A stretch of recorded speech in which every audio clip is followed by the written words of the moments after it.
got a sticky tiled floor and you're not sure what to do about it? Well, you've come to the right place. My name's Tracy Gilby, this is Pierre DeWet. Welcome to Art of Clean and how to stop your floor getting sticky. So Pierre, we've had a customer recently talk about this. Yes, that's right, Tracy. We've worked for a client about 3 years ago, cleaning a tiled floor. And the client reached out to us because she's got a problem with this floor that we've cleaned 3 years ago, saying it feels quite sticky. And she's very keen to find out how we can help. So I thought I'll come today to you and discuss what can cause floors to be sticky and how can you do the right thing to at least reduce that risk. And there are various different reasons as to why that happens. So today we're just going to talk about that, explore what can cause that and how to deal with it. Okay, perfect. I take it that's what our big tile that we've That's got? correct, yes. So today I've got a sample here. It's quite a big old tile, and what we have here in the sample is I have a very nice porcelain tile here, and I picked particularly this type of tile because it's quite shiny. It is very it is non-porous, so it's non-absorbent. Okay. It's very resistant to moisture, although many people do not know that actually you can still easily mark this tile. If you take a permanent marker and you draw a line on these tiles, even though it's shiny, it looks like a piece of glass, it can still mark the tile. So it is still absorbent on a microscopic level, but you will find that if you spill water on it or leave cleaner on it, it will still bead up on the surface. Oh, okay. And the reason I chose this tile is because it's in a very big way similar tile the client has. So basically on these man-made tiles, you have either a ceramic or you have a porcelain. These days we see more porcelain tiles, so that's why I thought I'll bring this sample along. And we can talk about it. So in the video there you can see that there's quite a big sheen to this tile. It's very shiny. It actually does look very, very shiny. And then if you spill something on it or you clean the floor and you leave some cleaning solution down, it will sit at the surface. So that's probably what we can explore a little later on. As the tile is so big, I'm just going to put it down. I don't blame you, no, yeah, that's fine. Good. So let's go ahead and quickly talk about different types of tiles first of all and understand the type of floor, because before we go anywhere with regards to finding out what caused the floor to be sticky, I think it's very important to also start with what are we dealing with really. Yeah. So different types of floors. Different types of tiles are going to do different types of things. So we get the man-made side of things, where we talk about the basics. The obvious ones is of course ceramic or porcelain.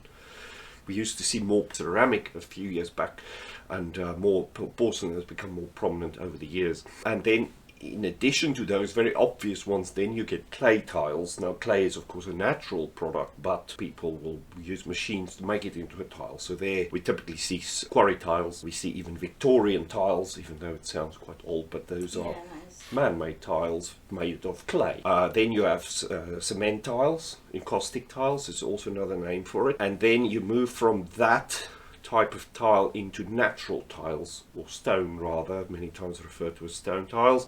They would of course be your limestones, your travertine, marble, sandstone, all those types of tiles. Slate is another one. Quite popular, I'm guessing. Yes. Especially limestone. Of all the stone floors we see, limestone is something that you probably will find many people ask most questions about. Many people will have those. The other one is travertine as well as a stone floor. And in many cases, these tile floors are a little bit more matte finish to them, so not as shiny as that sample I've shown. And because of that, the stone surface is more porous, it's more open, so it absorbs a little bit more of what is going on to the surface. Oh, right. So it's important, if it comes to a challenge with a tile, it's important to understand what are we dealing with. Are we dealing with a machine-made or man-made tile, or are we dealing with stone? So if your clients are coming to us knowing what tile, Yes, and it can usually be okay to identify it via photo, but these days the artificial tiles or man-made tiles are so good at imitating a stone tile. It must be quite hard nowadays. It is very hard to just say from a photo what type of tile it is. First of all, let's go into the floor's been cleaned by us. We've now sealed the floor, what to do to care for the floor. Now when you choose Art of Clean, we'll also always provide aftercare information on how to care for your tiles. And mainly there's two products that we can provide you, and that is first of all a product that you can use to just simply clean the floor with. And over the years I found we supplied our clients with products, and the biggest challenge I found, Tracy, was how to empower clients to use the right dilution rates. And I'm guessing that does make a massive difference. Absolutely. It's, you know... You don't want too much of the product, but you don't want too little of the product either. Exactly that. And sometimes it's hard to go, where did I leave that measuring jug again? Yeah. I'll just pour a little bit. I can imagine. And housekeepers and cleaners You can don't sometimes use the same be... jug to do your cooking, do you? Yeah, that's right. So also housekeepers and cleaners can sometimes just glug it a little bit and then maybe just make it a bit too strong. So that's why I found this this method of providing it to our clients with a squeezy cap at the top. So we squeeze the bottle and it fills your measuring jug, and that weighs enough for your cleaner. It's got your little measurements on the side as well, so you can see how much you have in there. And usually on the back here, this says 2 squeezy reservoirs filled with water in a 5 litre container of your mop bucket. So what you'll do is you open the product, and you will, I'd sit a little closer, and you'll squeeze this product till it fills up to the 25 ml mark, and then I'll take that and pour it into my mop bucket and do it one more time, and I've got enough cleaning solution then in the mop bucket to do it. So the biggest mistake, first of all, that you can make is over dilute. So that means, well, the floor's very dirty, I'll do 3-4 of these because, you know, I don't see bubbles in the... And I'm guessing that doesn't really make a difference putting No, even though we think in our brain the more you use, the cleaner it'll be. Exactly. Some interesting facts around that. You know, people will many times judge it by the smell. Yeah. They will judge it by the colour, and they'll judge it by how many bubbles there would be in the mop bucket. I'd definitely go for the smell, not going to lie. The smell and the bubbles would Yeah. usually be the case, but our manufacturers we work with has indicated to us as well that they can make exactly the same product in a totally clear colour. And people will then compare that to something with a colour, and then people naturally feel something with a darker colour is naturally stronger. So it's quite interesting. Don't be fooled by that, because many times if you use a cleaning product, neutral cleaner is definitely advised. So you look at the pH of about 7. That's safest for your stone and also for your tile. Don't judge it by how dark the colour is as to how strong the product is. Don't judge it by how many bubbles you see there. And yeah, those are the main things, and also the smell. Many times it's just a fragrance being added for the cleaning of the surface. So that's the first one. So dilution rates, pour it into the mop bucket, use the right dilution rate. So that's your product for your ceramics and your porcelains, and this is the one we provide clients with, and it's also into our aftercare guide. You can use this product very safely on stone and tile because the pH is neutral, around about 7, and then in a case where you're dealing with stone floors, which can be more absorbent, like we mentioned earlier, the limestones, travertines, and those types of stones, they are more porous, especially if you don't polish them up to a high gloss, and they do need a bit of a top up of protection. So for that we do this stone soap product. So the stone soap adds protection back into the stone, and it also cleans it at the same time. And we also do 2 squeezy reservoirs of this into a 5 litre warm water, and you mop your floor with that, and then that residue soak into the floor as protection. So that's the 2 products, but as I mentioned, you can use this one very safely on either one of those, either man-made or stone floors. This one definitely I would advise is strongly more for your more porous stone floors, because this has got the protector in it. And if you will use this product or something similar, and particularly you get products that will add a sheen to the surface, or people look at their floor and go, oh, it's not so shiny as I really want it, and then it's a ceramic or a porcelain tile. These tiles are not porous, so they think, well, I'll have a little bit of shine to the floor, I'll buy this lovely product off the shelf in the supermarket that says nice sheen or something. And then if I lift my lovely big huge tile up again and I show you, so what we have, you couldn't have had a smaller tile. I could have had, unfortunately I couldn't find one. So yes, this nice shiny tile. Now if you imagine that we put some cleaning solution on this, where would this cleaning solution stay? This one I would say on top of. That's perfect. It will stay on top of the tile. So if you imagine that on this shiny tile you have a mop that's just slightly too wet, and I run this mop over the floor, right, it would leave the lines of the mop, the water on the floor. Right? Yeah. Now, here's where the floor gets sticky. You've now added 3 or 4 of those little reservoirs into a bucket of 2.5 litres of water. You've made it way too strong because your floor's dirty. Of course, you want it clean, don't you? So what you then do, is you think, heck, you know what, let me put a bit more water in the mop and I'll give the floor a quick clean. Now, it's a bit like, you know, if you go on holiday, and you drive by where they make salt from the seawater. Yeah. what happens in that process? They will take seawater and they'll lay it very thinly on the blocks. And they'll then let the sun evaporate the water.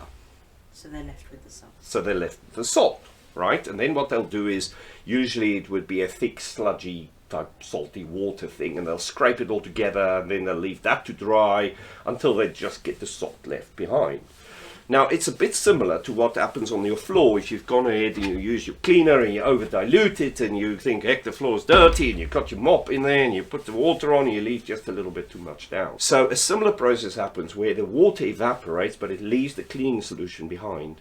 And this cleaning solution then stays on the floor. So now that cleaning solution stays behind, and within a week you look at the floor and go, heck, it's dirty.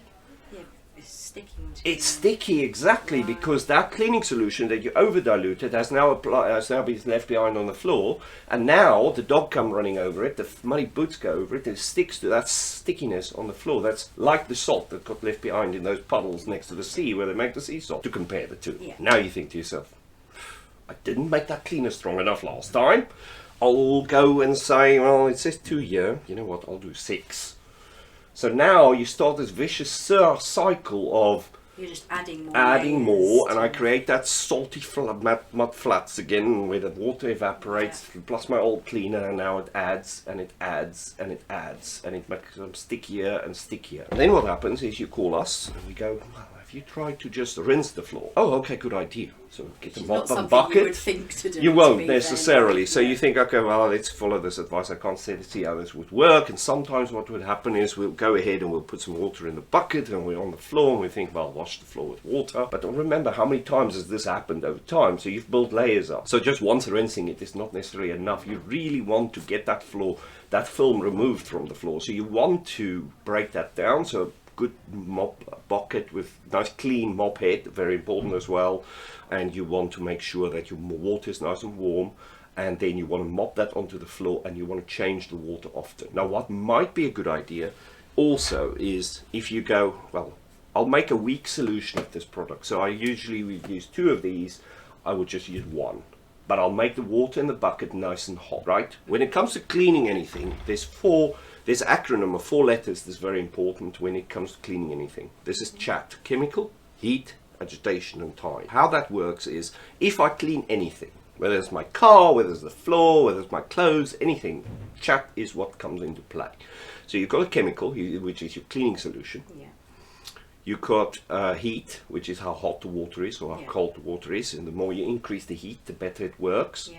With the same volume of cleaning solution. Agitation is how much I scrub it or mop it or turn it in the washing machine, and then time is if I soak it, if I leave it to work in the cleaning solution. So I'll put the cleaning solution on the floor and I'll leave it and I'll mop the floor. Or I'll put my dirty shirts in a bucket with the cleaning solution in there, with the washing powder in there, and I'll leave it for 2 hours and then I'll wash it. You're going to get a cleaner result. So coming back to your floor is, now you've got that residue, if the floor's sticky and you don't know why, what would I do? Make a weak solution of this. Nice hot water so we can increase the heat. We've got the chemical. We are not going to go too heavy on the chemical, otherwise we add more. Yeah. Then we're going to increase the heat. We are probably going to look to agitate it quite well. So we've got a nice clean mop. We're going to mop it very thoroughly, not just whiz over it quickly, sort of multiple directions.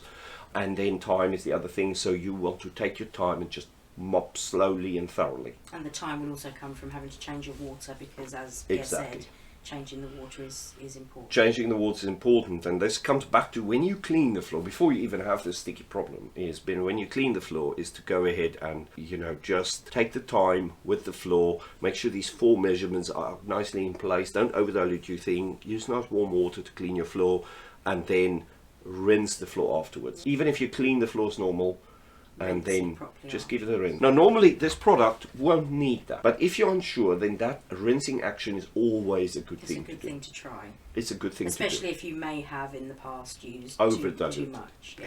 So that in most cases would solve the problem. You want to make sure that old residue has been removed thoroughly, and if the old residue has built up so badly that rinsing simply doesn't work, you would need to increase the rest of the method. So what you can do then is chemical, again, I won't over dilute it. Heat, I make that water nice and hot and keep that bucket hot. agitation, what I'll then do is maybe get a stiff brush that can get into the floor really nicely, especially into the grout lines, because you see the tile is not porous, so the cleaning solution runs into the little valley of the grout line and it stays in the grout line and it dries, and that's where the dirt attracts. And when you come over, and the biggest mistake, people think, oh, I'll use the steam mop to just quickly mop the floor. What now happens is the steam mop grabs the dirt off that shiny smooth tile and it dumps it right into the grout line, and that's where it builds up, and your grout line becomes horribly and dirty. And that grout line is full of the old soap. So basically, to sum this up, if you over dilute your cleaning product, that's when you're going to have problems. That's all in the aftercare product, in the aftercare document. This information is all in there. Which is a downloadable ebook on our website, by the way. So if you go to the stone section of our services, there's a downloadable ebook for you to have a look at that shows you how to do the aftercare for your stone floor, which was obviously kindly given to us by yeah, we spent some time creating that to help people, but it's all in there. We also talk about the rinsing is very important when you clean your floor. So that's important. If it comes to the rinsing, and just quickly stepping onto the stone, so this is your stone soap. Do not over dilute, and you might want to apply this product and let it sit there. Don't necessarily rinse it as such every time if your floor is porous, but also don't over apply it. If you're unsure, then it's best to give the floor a quick once over with a mop, just with water in it afterwards. So that would help. Okay, perfect. Okay, So well, I hope that helps. And we'll speak to you soon. If there's any other questions, anything else you'd like to know, please give us a call, let us know, and we'll try and help you in any way we can. That's great. Thank you so much. Thank you. Bye-bye. Take care. Bye.